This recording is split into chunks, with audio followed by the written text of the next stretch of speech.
ദൈവ തിരുനാമത്തിന് മഹത്വമുണ്ടാവട്ടെ. Bible reading പ്രോഗ്രാമിൽ സംബന്ധിക്കുന്ന എല്ലാവർക്കും കർത്തൃനാമത്തെ സ്നേഹവന്ദനം.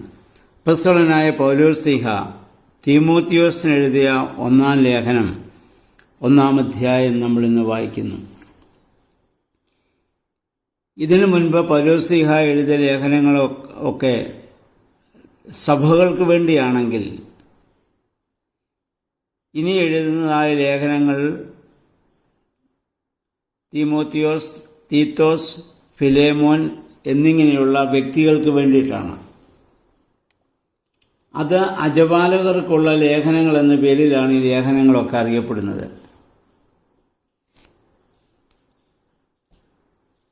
ഇവിടെ തീമോത്തിയോസ്, അദ്ദേഹത്തിൻ്റെ പിതാവ് ഒരു ഗ്രീക്കുകാരനും മാതാവ് യഹൂദ സ്ത്രീയുമായിരുന്നു. അപ്പോസ്തലപ്രവൃത്തികൾ 16-ാം അധ്യായം 1-ാം വാക്യത്തിൽ നമ്മളിത് കണ്ടതാണ്. അദ്ദേഹത്തിൻ്റെ അമ്മയുടെ പേര് യൂനിക്ക എന്നും അമ്മൂമ്മ ലോവീസും ആയിരുന്നു. അപ്പോൾ ബാല്യകാലം മുതൽ തീമോത്തിയോസിനെ അവർ യഹൂദ വേദശാസ്ത്രം അവർ പഠിപ്പിച്ചിരുന്നു. 2 തീമോത്തിയോസ് 1:5, 3, 15 ഈ ഭാഗങ്ങളൊക്കെ നമുക്ക് കാണാൻ പറ്റും. പൗലോസ് ആദ്യം ലൂസ്ത്ര എന്ന് പറയുന്ന സ്ഥലത്തെത്തിയപ്പോൾ ഇവർ കുടുംബമായി ക്രിസ്തുമതം സ്വീകരിച്ചവരാണ്. 1 കൊരിന്ത്യർ 4-ാം അധ്യായത്തിൻ്റെ 17-ാം വാക്യം നമുക്കിത് കാണാം. നമ്മളിത് നേരത്തെ ചിന്തിച്ചതാണ്.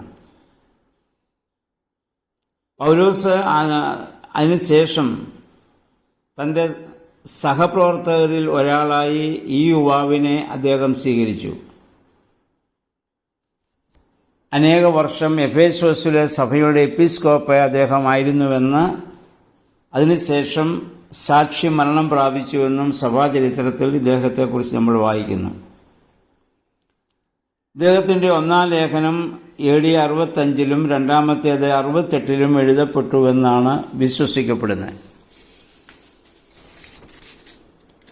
നമുക്കിനി 1-ാം അധ്യായത്തിലേക്ക് നമുക്ക് പ്രവേശിക്കാം. 1-ാം അധ്യായം പൗലോസ്ലീഹ പറയുന്നു, നമ്മുടെ രക്ഷകനായ ദൈവത്തിൻ്റെയും നമ്മുടെ പ്രത്യാശയായ യേശുക്രിസ്തുവിൻ്റെയും കൽപ്പനയാൽ യേശുക്രിസ്തുവിൻ്റെ അപ്പോസ്തലനായ പൗലോസ്. വിശുദ്ധ പത്രോസിനും യോഹന്നാനും ഇങ്ങനെ പറയേണ്ടി വന്നില്ല. കാരണം അവർ കർത്താവിൻ്റെ സ്നേഹിതന്മാരാണെന്നുള്ള കാര്യത്തെക്കുറിച്ച് ആർക്കും തർക്കമില്ല, എല്ലാവർക്കും അറിയാം. എന്നാൽ പൗലോസ്ലീഹയെ അങ്ങനെ സഭ വിളിച്ചാക്കിയതല്ലല്ലോ, ദൈവം നേരിട്ട് വിളിച്ചതാക്കിയതാണ്. അന്ന് യഹൂദന്മാർ പലരും പൗലോസ്ലീഹായുടെ ഈ അപ്പസ്തോലിക സ്ഥാനത്തെ അവർ അംഗീകരിച്ചിരുന്നില്ല. അതുകൊണ്ടാണ് അദ്ദേഹം ഞാൻ എങ്ങനെയായി എന്ന് ആദ്യം പറയേണ്ടതായിട്ട് വരുന്നത്.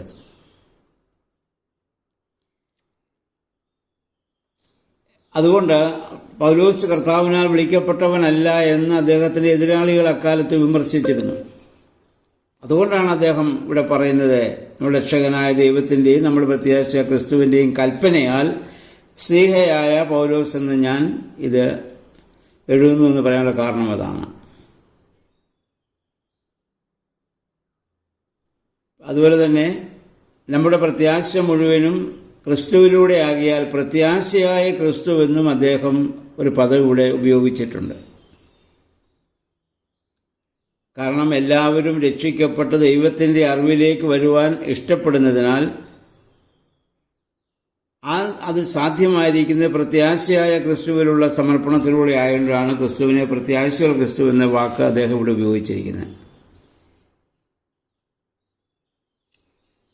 വിശ്വാസത്തിൽ തൻ്റെ യഥാർത്ഥ പുത്രനായ തീമോത്തിയോസിനെ, ഇവിടെ പുത്രൻ എന്ന വാക്ക് ഉപയോഗിക്കുന്നത് സ്നാനത്തിലൂടെ ജനിപ്പിച്ചു എന്ന അർത്ഥത്തിലാണ്. അതുകൊണ്ടാണല്ലോ നമ്മുടെ സഭയിലും വൈദികരെ അച്ഛൻ അഥവാ ഫാദർ എന്ന് വിളിക്കുന്നത് ആ അർത്ഥത്തിലാണല്ലോ, വീണ്ടും ജനിപ്പിച്ചവർ എന്ന അർത്ഥത്തിലാണ്. ആ അർത്ഥത്തിലാണ് പൗലോസ്ലീഹ തൻ്റെ മകൻ എന്ന് ഇവിടെ തീമോത്തിയോസിനെ വിളിക്കാൻ കാരണം. ഈ തീമോത്തിയോസിനെ സ്ഥാനം കഴിപ്പിച്ച് ക്രിസ്ത്യാനിയാക്കിയത് പൗലോസ്ലീഹ ആയിരുന്നു.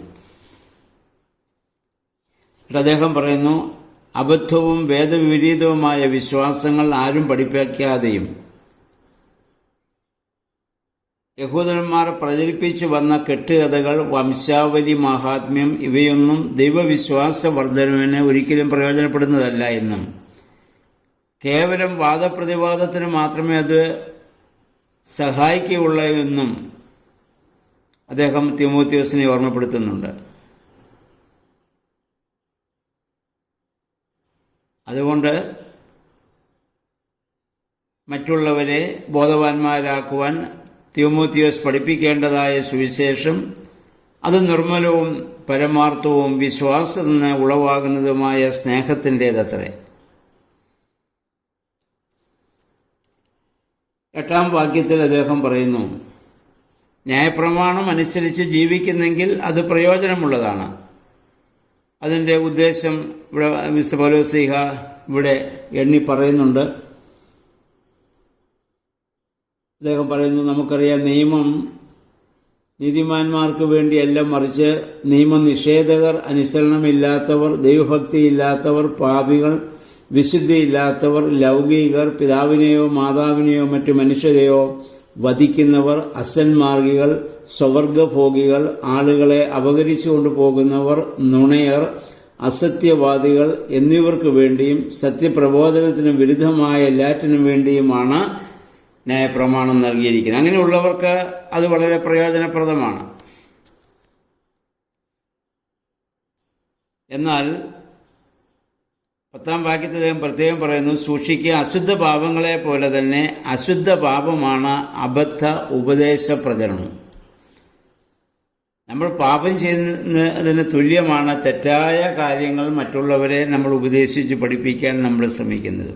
അപ്പം അതുകൊണ്ട് വളരെ സൂക്ഷിച്ചാണ് ദൈവവചനം നമ്മൾ കൈകാര്യം ചെയ്യേണ്ടത്.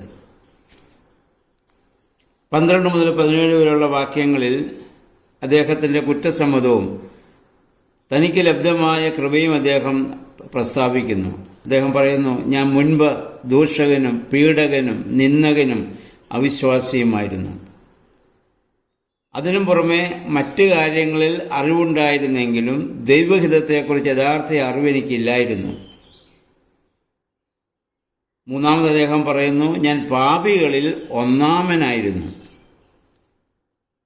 ഇത് നമ്മൾ ശ്രദ്ധിക്കേണ്ടതാണ്. നമ്മൾ പലരും പാപമില്ലാത്തവരെന്ന് സ്വയം അഭിമാനിക്കുമ്പോൾ പൗലോസ്ലീഹ തന്നെക്കുറിച്ച് തന്നെ പറഞ്ഞു, ദൈവത്താൽ വിളിക്കപ്പെട്ട് തിരഞ്ഞെടുക്കപ്പെട്ട സ്വർഗീയ ദർശനത്തിന് വിധേയനായ പൗലോസ്ലീഹ ആണ് പറയുന്നത്, ഞാൻ പാപികളിൽ ഒന്നാമനായിരുന്നു. എന്നാൽ ഏകാദൃശ്യമായ ആ ദൈവത്തിൻ്റെ കരുണ എനിക്ക് ലഭിച്ചു. അതെന്തിനാ ദൈവം എനിക്ക് ആ കരുണ നൽകിയെന്ന് ചോദിച്ചാൽ, നിത്യജീവന് വേണ്ടി ദൈവത്തിൽ വിശ്വസിക്കുന്നവർക്ക് ഞാനൊരു മാതൃകയാകാനത്രേ. അത്രമാത്രം പാപം ചെയ്ത് ദൈവത്തിന് വിരുദ്ധമായി ചിന്തിക്കുകയും പ്രവർത്തിക്കുകയും ചെയ്ത എന്നെ ദൈവം തിരഞ്ഞെടുത്തത് ഞാൻ മറ്റുള്ളവർക്കൊരു മാതൃകയാകുന്നതിന് വേണ്ടിയിട്ടാണ്.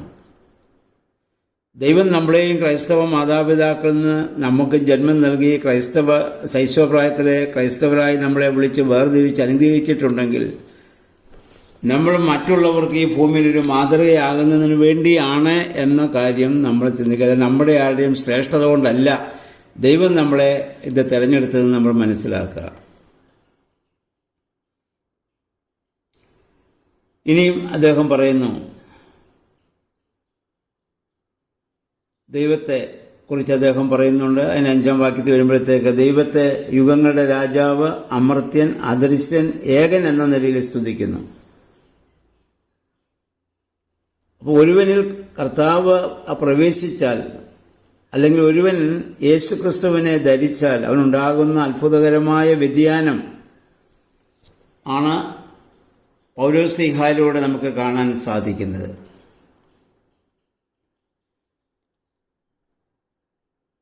അതുകൊണ്ട് യേശുക്രിസ്തു പാപികളെ രക്ഷിപ്പാൻ വന്നുവെന്ന് നമ്മൾ വിശ്വസിച്ചതുകൊണ്ടോ 1000 തവണ അത് ആവർത്തിച്ച് പറഞ്ഞതുകൊണ്ടോ മാത്രം എനിക്ക് പ്രയോജനമുണ്ടാവില്ല.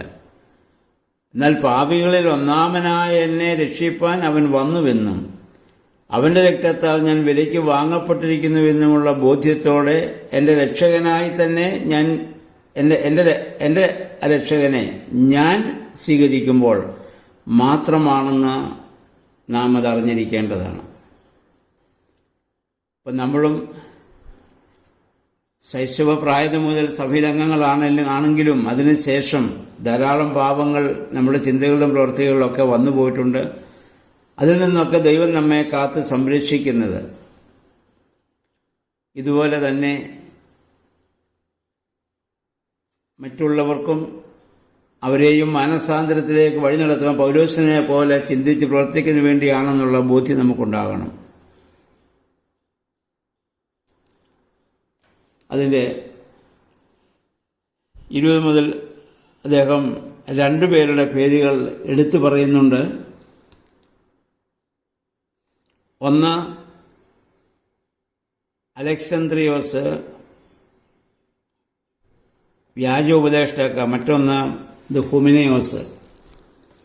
ചില ആളുകൾ മനസ്സാക്ഷിയെ തിരസ്കരിച്ചുകൊണ്ട് വിശ്വാസം തീർത്തും നശിപ്പിച്ചു കളയുന്നു. ഹ്യൂമനയോസും അലക്സാണ്ടറും അക്കൂട്ടത്തിൽപ്പെടുന്നു. അവർ ദൈവദൂഷണം പറഞ്ഞ ആളുകളെ വളരെയേറെ തെറ്റിദ്ധരിപ്പിച്ചവരാണ്. അങ്ങനെയുള്ളതായ ആ ദുരുപദേശം പറയുന്നവരെ നിങ്ങൾ പ്രത്യേകം ശ്രദ്ധിക്കണം. അപ്പം 1-ാം ലേഖനത്തിൽ താൻ എങ്ങനെ ദൈവത്താൽ വിളിക്കപ്പെട്ടുവെന്നും ഇനി തനിക്ക് വേണ്ടി പ്രവർത്തിക്കുവാൻ, കാരണം തൻ്റെ ജീവിതത്തിൻ്റെ ഏകദേശം ഒരു അവസാന ഘട്ടം എത്തിയെന്ന് ഇപ്പോൾ പൗലോസ്ലീഹായ്ക്ക് മനസ്സിലായി. കാരാഗ്രഹത്തിൽ കിടന്നുകൊണ്ടാണ് അദ്ദേഹം എഴുതുന്നത്. ഇതിനുശേഷം അധികം താമസിക്കാതെ അദ്ദേഹം പിന്നീട് ഇനിയും ഇത് വധിക്കപ്പെടുകയാണ്. അതുകൊണ്ട് തൻ്റെ ആദ്യകാലം മുതൽ തൻ്റെ സഹപ്രവർത്തകനായിരുന്ന, താൻ ഏറ്റവും സ്നേഹിച്ചിരുന്ന, തന്നെ വിശ്വസിച്ചിരുന്ന ആ തീമോത്തിയോസിനെ ചില കാര്യങ്ങൾ, അജവാലിനെ ശുശ്രൂഷയിൽ പാലിക്കുന്ന ചില കാര്യങ്ങൾ അദ്ദേഹം ഇനി മുന്നോട്ട് ഇത് ചുമതലപ്പെടുത്തി നമുക്ക് കാണാനായിട്ട് സാധിക്കും. അതുകൊണ്ട് ആ പൗലോസ്ലീഹയുടെ വാക്കുകൾക്ക് നമുക്ക് ചെവി കൊടുക്കാം. നമ്മളെയും ദൈവം ഓരോ ദൗത്യം ദൈവം നമ്മളെ ഫലമേൽപ്പിച്ചിരിക്കുന്നു. പൗലോസിനെ വിളിച്ചതുപോലെ ദൈവം നമ്മളെയും ലോകസ്ഥാപനത്തിന് മുൻപ് വിളിച്ച് വേർതിരിച്ച് ഈ സഭയിൽ അംഗങ്ങളാക്കി തീർത്തിരിക്കുന്നത് ആ കർത്താവിന് വേണ്ടി ചിന്തിക്കാനും പ്രവർത്തിക്കാനുമാണ്. ആ അലക്സാണ്ടറിനെ പോലെയോ അല്ലെങ്കിൽ ആ ഹ്യൂമനിയസിനെ പോലെയോ ദൈവവിരുദ്ധമായ കാര്യങ്ങൾ പറയുവാനോ അതനുസരിച്ച് ജീവിക്കാനോ ഇടയാകാതിരിക്കേണ്ടതിനാണ്. അതുകൊണ്ട് ദൈവമേ, പൗലോസ്ലീഹായെ പോലെ അദ്ദേഹം ചുമതലപ്പെടുന്ന തീമോത്തിയോസിനെ പോലെ ഈ സഭയിൽ അംഗങ്ങളായിരുന്ന ആത്മാർത്ഥമായി ദൈവനാമ മഹത്വത്തിനു വേണ്ടി ചിന്തിക്കുവാനും പ്രവർത്തിക്കുവാനും ഞങ്ങളെ സഹായിക്കണമേ, ശക്തീകരിക്കണമേ. നമുക്ക് പ്രാർത്ഥിക്കാം. ദൈവത്തിൻ്റെ പരിശുദ്ധാത്മാവ് അതിന് നമ്മെ സഹായിക്കട്ടെ. എല്ലാവർക്കും നല്ലൊരു ശുഭദിനം ആശംസിക്കുന്നു.